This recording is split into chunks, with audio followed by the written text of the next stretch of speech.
Avant que les mots ne prennent la scène, laissons la musique ouvrir le chemin. Parce qu'il y a des émotions que seule une voix qui chante peut réveiller. Des frissons que ni la prose ni le vers ne peuvent déclencher seuls. Ce soir, c'est lui qui allume la première flamme en tant qu'artiste, musicien. Mesdames et messieurs, l'on va recevoir. On va recevoir ce soir, mesdames et messieurs, Monsieur Cheick Khan.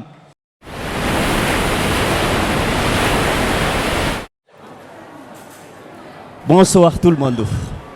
J'espère que tout le monde va bien ici.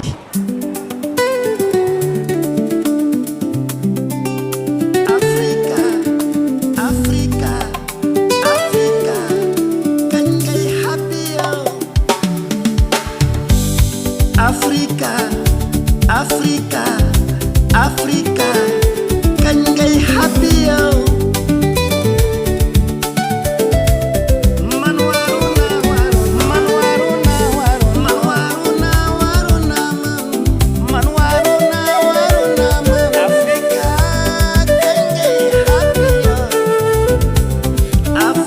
kañ ngay happy yow. Africa, yaram naa la man.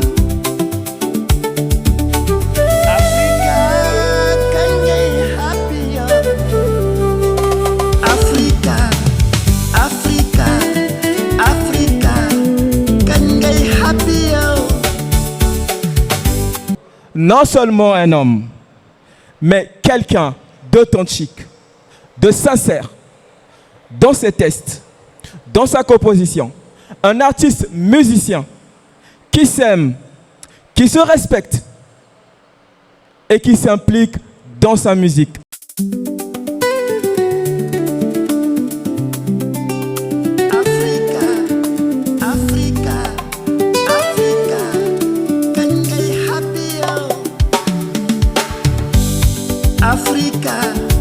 Africa, kañ ngay happy yow. Man waru na man. Africa,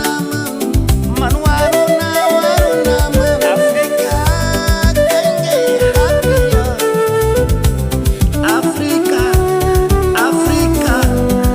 Africa, yaram naa la man.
Mesdames et messieurs, Sous un tonnerre d'applaudissements, je vous demande d'applaudir mon très cher frère Abdou Faye. Aujourd'hui, Éruption Poétique, c'est la toute première édition d'ailleurs. Et je dis que moi, je n'ai été qu'un accompagnateur de ce projet. Parce que du début jusqu'à la fin, la personne qui a écrit le projet, la personne qui m'en a parlé, c'est lui. Et très honnêtement, je n'ai pas réfléchi 2 fois. Parce que j'ai toujours eu cette envie d'œuvrer pour la poésie. J'ai toujours eu cette envie de militer pour la cause poétique. C'est dans ces circonstances que je me présente aujourd'hui devant vous. En tant que poète, en tant qu'étudiant et en tant qu'aussi passionné de droit. Parce que j'ai l'habitude de dire bien évidemment qu'il y a 2 choses qui me passionnent dans la vie. Et c'est ces 2 choses qui définissent la vie. Je suis libre de le dire et de le penser d'ailleurs. Chacun est libre de penser tout ce qu'il veut. Et je dis, il y a le droit et la poésie. Parce que beaucoup d'entre vous, il y en a qui ne connaissent pas peut-être le rôle réel de la poésie dans la vie en société. Le rôle actif de la poésie par rapport au quotidien des individus qui constituent la société. Et aujourd'hui, ce projet est né de cette ambition de revaloriser la poésie, de regrouper l'ensemble des étudiants clermontois autour d'une idéologie et autour d'une ambition noble, revaloriser la poésie. Essayer de convaincre les gens d'écrire. D'écrire, pourquoi? D'écrire pour extérioriser ce que l'on ressent. Écrire et lire, parce que l'écriture, c'est la vie, en réalité. Quelque chose d'inédit va se produire. Ces 2 voix vont se croiser. Et quand elles se croiseront, quelque chose de nouveau naîtra, pour elles et pour vous. Le monde poétique renferme beaucoup de choses.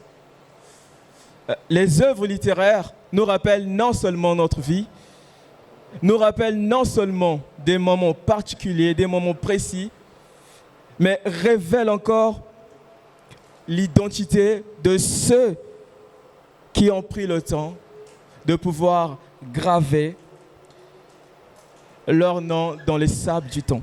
Et ça, pour moi, c'est simplement extraordinaire. Qu'est-ce que vous avez ressenti? Quelles sont vos émotions? Qu'est-ce que vous allez en tirer de cette soirée? On a la vie qui est réelle, réaliste, mais aussi parfois on a juste envie de s'évader. On a juste envie de créer notre monde, pour moi, en miniature en tout cas. Donc pour moi, la littérature, c'est plus ça. Ça peut bien sûr avoir une version engagée, donc dans la mesure où ça défend les valeurs humaines, dans la mesure où ça forge la société. Après, c'est pas que de belles phrases, hein. Parfois, il ne faut même pas un sujet, un verbe, un complément. Parfois, un seul mot peut être un déclic. Et je pense que c'est sur ça qu'il faut rechercher. Et surtout le naturel. Bonsoir tout le monde. Déjà, je commence par remercier ces 2 poètes qui ont eu l'audace d'organiser cette soirée et de venir présenter leur parcours. Donc, c'est vraiment intéressant de savoir là où ils sont passés pour arriver où ils sont aujourd'hui, car ils ont réussi à concrétiser leurs rêves, ils ont réussi à protéger leurs rêves, car cela est vraiment important dans ce monde. D'ailleurs, comme l'a dit tout à l'heure, je pense, Mohamed, il disait qu'il a commencé à écrire au collège et c'est à l'issue de son bac qu'il a publié son premier ouvrage. Donc ça, c'est vraiment à saluer. Et aussi Abdou, qui a publié son livre « Les racines et les ailes », qui explique là où il vient et le pays qu'il épouse aujourd'hui. Donc j'ai trouvé que c'est vraiment intéressant. Et maintenant, pour parler de littérature, La littérature, je dirais que c'est la vie. Parce que à travers la littérature, on voyage. On voyage comment? On voyage dans l'imagination. On apprend des choses qui sont ailleurs sans même pour autant être présent. Donc, la littérature, c'est vraiment la vie. Et comme ils l'ont si bien dit tout à l'heure, à travers de grands écrivains, ils se sont inspirés. Donc, bravo à vous deux. Et pour moi, la littérature, c'est la vie. Merci. Si on parle de littérature, alors moi je suis une personne nulle. Hein. Je ne lis pas, la poésie c'est pas mon truc. Et du coup ça se sent. Aujourd'hui la manière de parler de Fatou, de cette dame ou même de lui, c'est pas la même manière dont moi je m'exprime. Eux ils parlent le français pur et dur parce qu'ils lisent. Moi qui ne lis pas, mon français il va être bancal. Donc voilà, c'est juste un petit mot par rapport à la littérature. Je pense que tous les grands hommes ont eu à avoir des livres. Même la biographie, c'est une littérature en soi. Donc voilà, ils ont qu'à continuer comme ça dans cette lancée et dans le futur, ça va être encore beaucoup plus grand. Merci à tous. Donc comme je le dis, je n'ai été qu'un accompagnateur passif. Bien vrai, il y a eu des discussions qui ont été entamées depuis le début. On a eu à parler, on a eu à s'appeler, parfois tard dans la nuit. On s'envoyait des messages. On se disait beaucoup de choses allant dans le sens de parfaire le travail. Parce que moi, je me dis qu'on ne peut pas atteindre la perfection, mais quand même, on peut aller dans le sens d'atteindre la perfection. C'est comment maintenant? C'est la voie, la voie à suivre réellement, c'est la voie de l'engagement, de l'attachement, parce que moi je suis ce genre de personne, je me dis que si j'ai aujourd'hui un objectif, je vais coûte que coûte atteindre cet objectif, peu importe les obstacles qui vont se dresser sur mon chemin, peu importe les entraves, peu importe les turpitudes de la vie, peu importe les épines et toutes choses qui pourraient ressembler à ça. Donc c'est le moment idéal pour nous, c'est un moment d'extase, c'est un moment de voyage, c'est vraiment un moment qui nous permet aujourd'hui d'extérioriser ce que l'on ressent. Et pour moi, c'est une victoire. Donc c'est une victoire pour nous, c'est une victoire pour vous. Donc soyez fiers de vous. Parce qu'au moment où il y a des gens qui sont sur le lit en train de dormir, vous avez préféré faire le déplacement, venir jusqu'ici. Et malgré donc, cette forte canicule, donc venir aujourd'hui donc assister à cet événement. Donc pour nous, c'est un plaisir, c'est un honneur. C'est un poème où je parle en gros de la violence faite aux femmes, de ce que les femmes endurent en longueur de journée, parce que ne l'oublions pas. Donc la quasi-totalité des personnes qui sont présentes aujourd'hui dans cette salle donc, sont des femmes. Donc vraiment, chapeau à vous, courage, parce que vous endurez le plus dur dans les foyers, même ici. Donc vraiment, nous devons vous dire 1000 merci. Et même 1000 merci n'aurait pas suffi vraiment à qualifier votre personne et votre personnalité.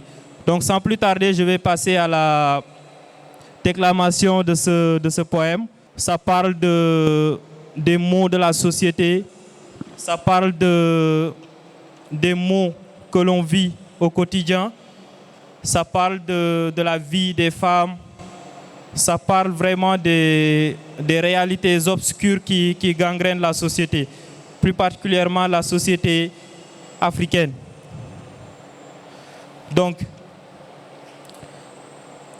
ça me ronge d'être témoin de ces violations à multitude, d'observer le silence complice de lassitude, de voir des faits banalisés alors que des vies sont noyées. Une société qui dicte sa volonté, mais toutefois rejetée et même oubliée.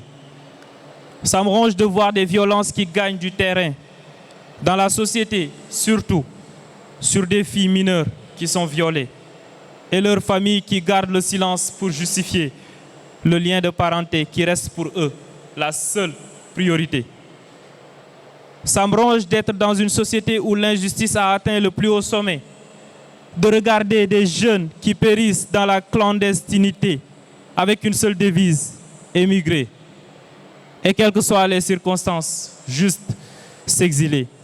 Ça me ronge d'être témoin des femmes, à la fois victimes d'abus et de dépression négligées, de jeunes femmes bastonnées par leurs maris rancuniers, leur vie toujours embobinée, d'observer des familles se déchirer sous le coup de banalité.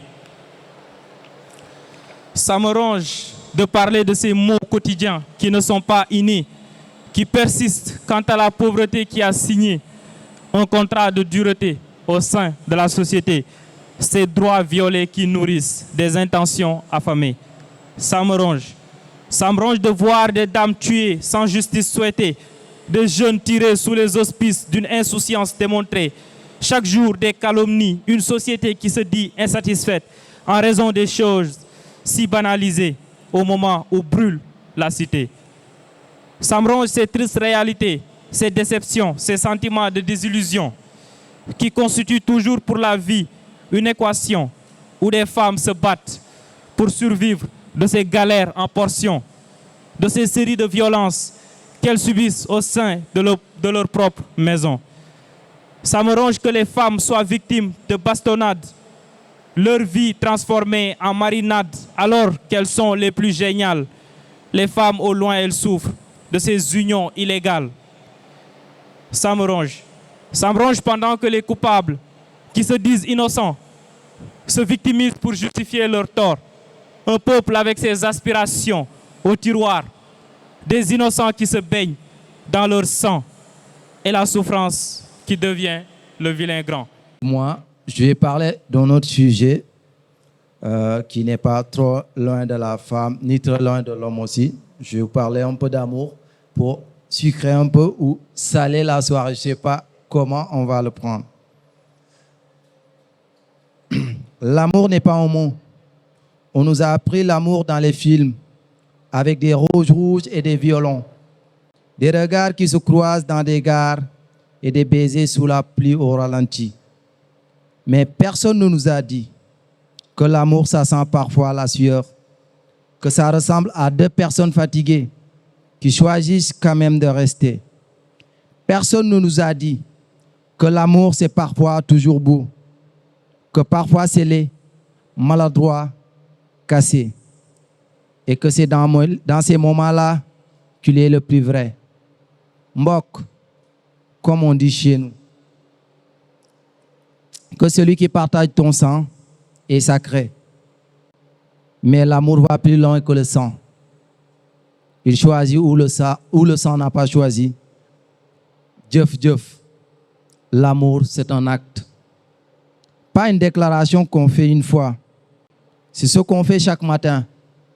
Quand on décide de rester malgré tout, c'est accepter que l'autre soit entier, avec des contradictions, ses silences, ses peurs. Pas l'aimer malgré tout, mais l'aimer avec tout ça. Parce que aimer malgré tout, c'est encore une forme de condescendance. Aimer avec, c'est la seule vraie forme de respect. J'ai longtemps cru que l'amour, c'était le feu. Cette intensité qui brûle tout sur son passage, le cœur qui s'emballe, les nuits sans sommeil. L'autre qui occupe chaque centimètre de ta tête. On appelle ça mbëggeel bu dëgër. Ce vertige de l'autre qui prend toute la place, réel, nécessaire, bouleversant. Mais le feu, sans structure, finit par tout consumer. L'amour durable ressemble plus à une braise dafa tàng dëgg. Il chauffe profondément, discret, constant, fidèle à lui-même, qui résiste au vent quand le feu s'éteint. Yëgal ma. Explique-moi comment on aime sans avoir peur, Comment on s'ouvre sans trembler. Comment on donne sans calculer ce qu'on recevra. Il y a une nostalgie dans l'amour. Même quand il est encore là, on sait que chaque moment est unique et qu'on ne revivra jamais exactement cette seconde. Cette mélancolie douce de tenir quelque chose de fragile dans ses mains, c'est ça le vrai amour.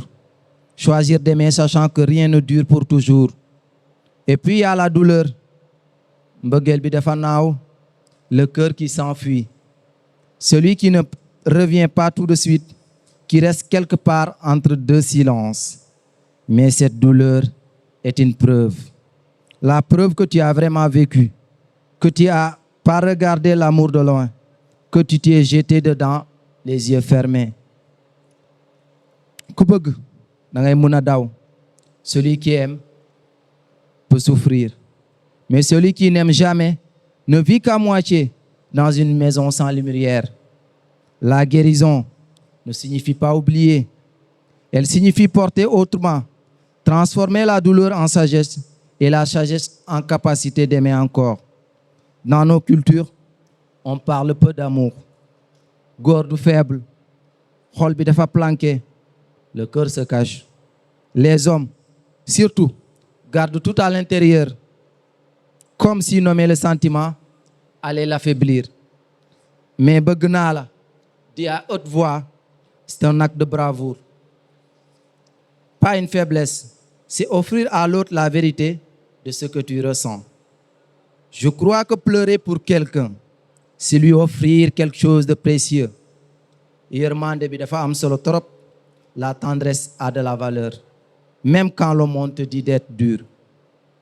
Teranga, on connaît ce mot. On le dit pour l'hospitalité, pour l'accueil. Mais je crois que c'est aussi la définition de l'amour. Ouvrir sa maison, ouvrir son cœur, sans condition. L'amour n'est pas qu'entre deux personnes. Il est dans la façon dont tu regardes un enfant jouer, dans la façon dont tu écoutes un ami à 3 heures du matin, dans la façon dont tu traites quelqu'un qui ne peut rien te donner en retour. Nit ay garabam, l'homme est le remède de l'homme. Et si c'est vrai, alors l'amour c'est la médecine dont personne ne parle assez. On arrive sur cette terre seule. Adina bi dafa yaatu. Le monde est grand.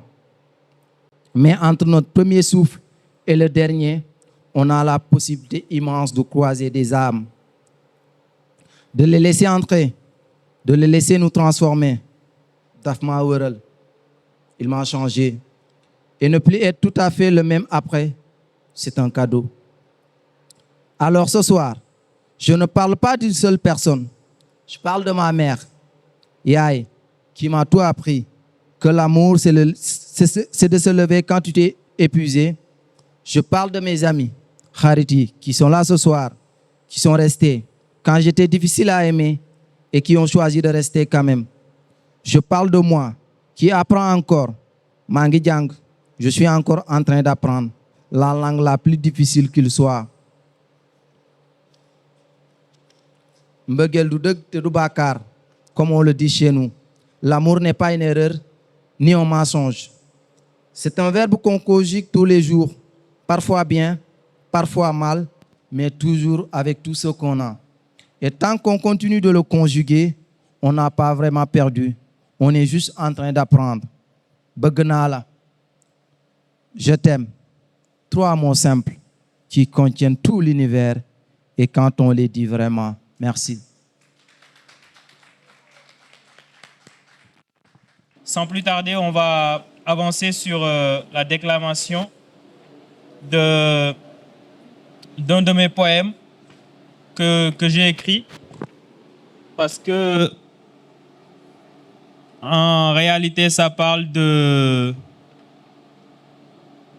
homme saint, donc à qui on commémore son rappel à Dieu aujourd'hui, le 27 juin. Donc, un poème que j'avais écrit quand j'étais en classe de terminale pour rendre hommage à cet érudit aujourd'hui qui vraiment a contribué fortement au respect des valeurs morales et intellectuelles de la société sénégalaise. Mam Maodo mi ngi gane àdduna atum 1855 ca Gaaya. Ibn Ousmane ak Mam Fa Wade radiyallahu anha dundam gépp mu jagleel ko sunna. maam sa xam-xam yëm na àdduna. Mam Maodo jëmm ji leeral Sénégal si njàngaleem mu fóot suñu xol, leeral àdduna si mbindam gu law. Mam Maodo yaa nu yar si lekk lu lew. góor gi defar ay taalibeem ba nawuñu kenn, jàngal ñi fi raw foo mën di dem xàmmee leen. Mam Maodo moo taaral suñu àdduna ci xalima gu ñu yéem, leeral suñu yoon fat suñu xol ca ba muy am góom. yar nga sa njaboot ci bëgg lu baax, xamal leen àdduna ba duñu torox. ci say tànk rek lañuy sax, yee nga sa njaboot ba kenn du leen nax. Mam Maodo nu xamal suñu diine ci wax nu kuy yonent bi si lu gaaw lu amul wiiri wiiri, yar njabootam si fonk borom bi ak digle mi. jàpp yoonu seex te ormal muxaddam yi. góor gi borom Tiwaawoon borom xalima gu taaru gi, moom mi nu miinal mbalaan wi, soppi ñu ba ñu bëgg laazim wi, xamal ñu sunu wareef si diine ji. foo dem si àdduna naasiril xaq bil xaq bi di jolli. maam sa dundu doy na royukaay, topp sa yoon doy na wéeruwaay, sa njàngale mat na naanukaay, bu nuy rootee def ko suñu dëkkuwaay. foo dem si àdduna mu samp fa zaawiya, di nu gën a xiir si bëgg yàlla. maam miinal nga nu mbalaanu wasifa, aljuma ñu teewe jotaayu xadara. maam defar nga ma soppi woo ma it nitu dara ba nu may teg ku ñàkk fayda. nandal nga ma it ci sa mbalka ma soobu ci saw yoon. Donc c'est un poème que j'avais écrit pour rendre hommage à mon guide Mam Cheikh Seydil Hadji Malick Sy, à qui on commémore aujourd'hui son rappel à Dieu, donc le 27 juin. Et voilà, donc sans plus tarder, je vais passer à un autre poème que j'aimerais aussi déclamer pour rendre hommage à ma mère. Donc malheureusement, on avait prévu pas mal de choses, mais comme on a dit, on a commencé tardivement et vraiment, sinon on va risquer quand même d'aller jusqu'à 5 heures du matin et l'agent d'accueil va vraiment après nous sortir de force dans la salle et on ne veut pas de cela vraiment. Donc ce texte parle de l'amour d'une mère. Donc c'est le titre du texte et le texte je l'ai écrit juste quand j'étais en terminale, comme je dis. Bon, beaucoup de mes poèmes je les ai tous écrits quand j'étais en classe de terminale et voilà. J'aimerais déclamer cela. Que ces souvenirs furent beaux quand ces moments d'enfance m'enivraient. Je me souviens toujours de ces temps où j'étais gamin à côté de maman lorsqu'elle me tenait. J'étais petit, mon visage innocent décrivait ce que je vivais du petit matin jusqu'au soir. Jouer, ramper, pleurer, crier, symboliser mes jours sur le sol de ma ville bien-aimée. Je n'oublierai jamais ces temps accrochés à maman qui me serrait pour m'allaiter. Même tard dans la nuit, quand je pleurais incessamment, je la dérangeais jusqu'à la réveiller. Je me souviens qu'elle renonçait à ses heures de sommeil pour me bercer jusqu'à ce que je ferme l'œil. Parfois, elle quittait la chambre pour s'asseoir et m'allaiter sur un fauteuil. Tout de même, elle me tenait dans ses mains pour me consoler et me bercer. Je n'oublierai jamais ses pleurs et ses cris qu'elle a dû supporter. Pour l'amour, elle les a endurés. Je rampais vers elle jusqu'à ses pieds et elle me prenait dans ses bras pour me caresser. Quand je jouais au sol inconscient, elle m'épargnait de tout ce qui aurait pu me blesser. Elle m'en éloignait. Je me souviens de ces heures passées à s'occuper des corvées quotidienne tout au long de la journée. Elle se réveillait à l'aube pour balayer la maison, puis aller au marché pour préparer les repas du jour, préparer le petit déjeuner, le déjeuner et s'apprêter pour le dîner. Elle se donnait à fond pour mon bonheur. Tout ce qui me rendait heureux, elle s'y épuisait. Je me souviens de cette époque où elle me nourrissait avec une cuillère de riz ou de la bouillie qu'elle avait elle-même cuisinée, me posant sur ses jambes avec ce tendre regard qu'elle me jetait. Si doux quand je la voyais. J'étais petit, je ne savais rien, mais je sais aujourd'hui qu'elle a tout donné pour me voir un jour briller. Je me souviens de ce berceau naturel que formaient ses douces mains, concoctant un moment si apaisé. Dormir dans ses bras procurait une rassurante assurance maternelle. À chaque fois, il se sacrifiait pour mon bien-être. Au petit matin, elle me lavait avec attention, frottant gracieusement mon corps avec affection. Je me souviens de son amour incommensurable qui comble aujourd'hui mes souvenirs en action. Donc, c'est un poème que j'ai écrit pour rendre hommage à ma mère, à ma tendre et chère mère. Donc, qu'elle vive le plus longtemps possible. Et Inch'Allah. Donc, je vais me limiter à cela. Vraiment, ce fut un plaisir. Donc, sans plus tarder, je vais passer la parole à Abdou, qui va aussi déclamer à son tour.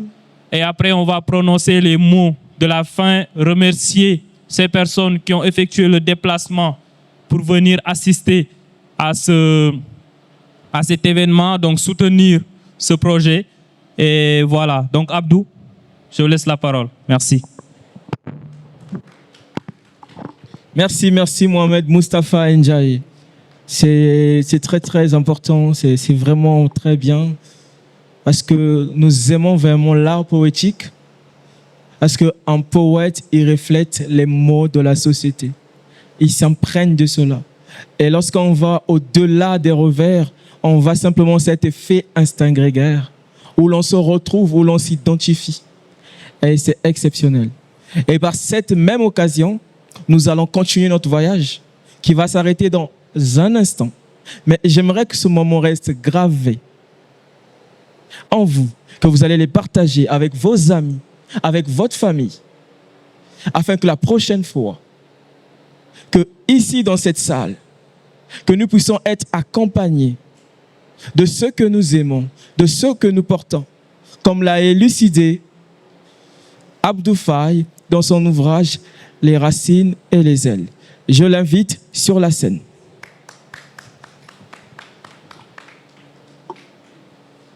Merci, cher modérateur. Bon, on va se projeter directement dans ce monde de l'engagement dont parlait Mohamed au début. Je commençais par l'amour. Là, je fais un chavirement pour passer à l'engagement. Et le texte que je m'apprête à déclamer s'appelle « Ma bouche est un carrefour ». On m'a appris à écrire avec des lettres françaises, mais mes émotions, elles pensent en wolof. Quand je suis en colère, je dis « Dafabari ». Quand je suis heureux, le français ne suffit pas.